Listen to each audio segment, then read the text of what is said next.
Well, here we are. We've arrived at the season of Lent, notably all the purple. The church is asking us to take a good look at ourselves. If I had to say what the spirit of Lent is, it's like you haven't showered in a month and you go take the shower of your lifetime. You get soap and you scour and go under the nails and get into the ears and go through the hair and get rid of all the pulgas and everything. Just get yourself clean. That's Lent. It's not a sad time. It's not a time to be, walking around looking gloomy because, we have to sacrifice. It's a time to cleanse ourselves and to renew ourselves. Every great religion has a few elements. Of course, they have faith and praise of their God. All religions. All great religions also emphasize compassion and love and service. They all do. But in other areas, they also focus on atonement and a checking out of our lives and our sinfulness. Because the fact is, we're all human. We all fail. We all fall.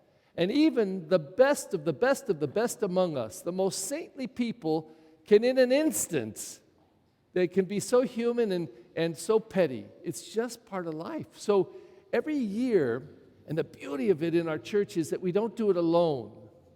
During the year, we do it alone all the time, but this is the 40 days that we say, all right, here is a season of atonement, a season to change our lives, to become better, to cleanse ourselves, to say we're sorry, all kinds of things to make ourselves a little better. So the readings, the first reading of the gospel, just tell it as it is today.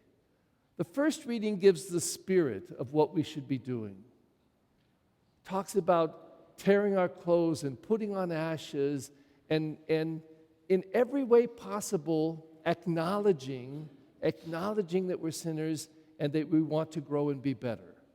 That's the spirit of Lent. It's a beautiful time. And the beauty of it is it's like a journey for 40 days. And if all of us say today we're going to make the journey together, it's more than getting ashes today. That's just the mark of this day.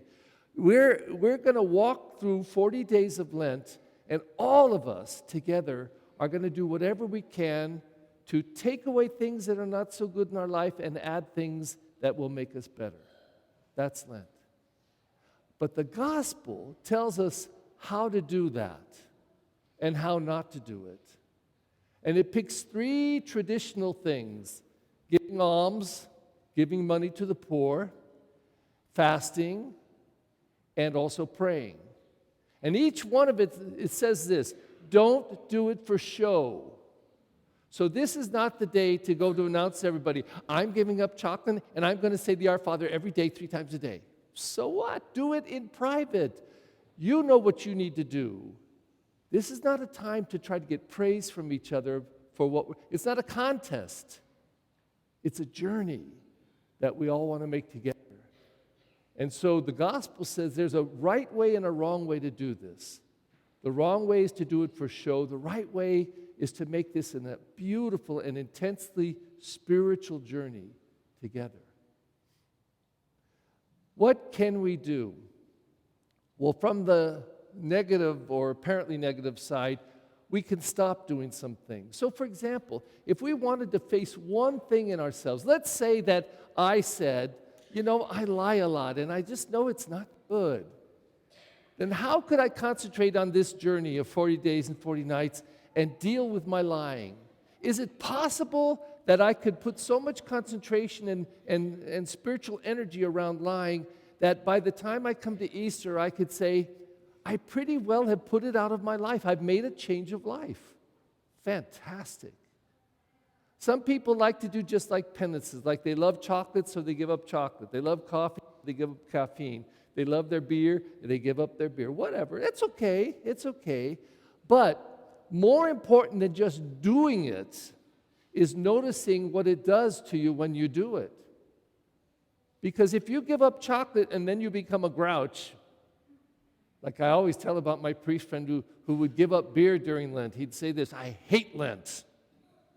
I hate it because I give up beer. I say, well, don't give it up. Drink extra.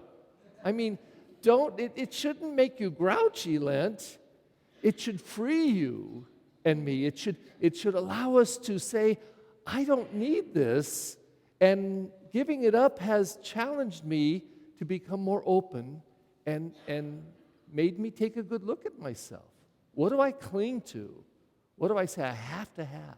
But it could be also a very positive time for doing something extra. For example, maybe this could be a time to try to fall in love a little bit more with Scripture.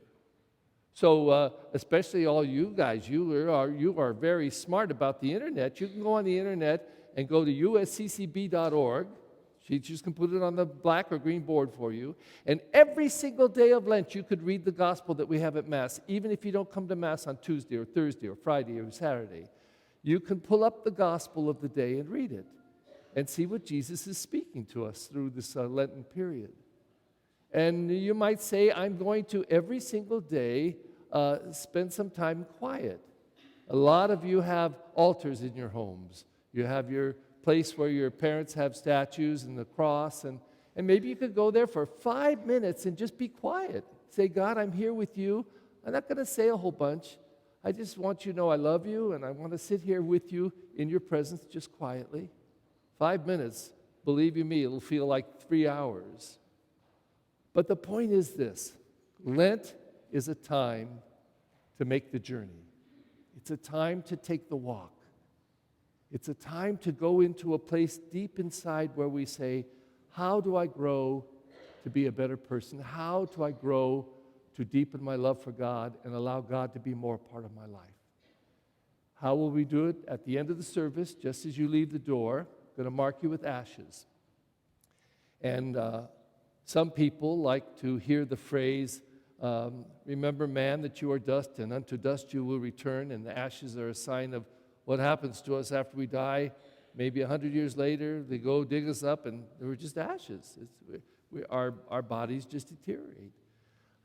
That's all right. But what I like is the phrase, and the one that the church gave to us, to say, turn away from sin and believe in the gospel. Turn away from sin and believe in the gospel. And if we do that, and if the ashes remind one another of that, and if you go to the market today and you see a dirty forehead and you say, they must be Catholic, they got the ashes. That's what it's about. Turning away from sin and believing in the gospel. Please stand.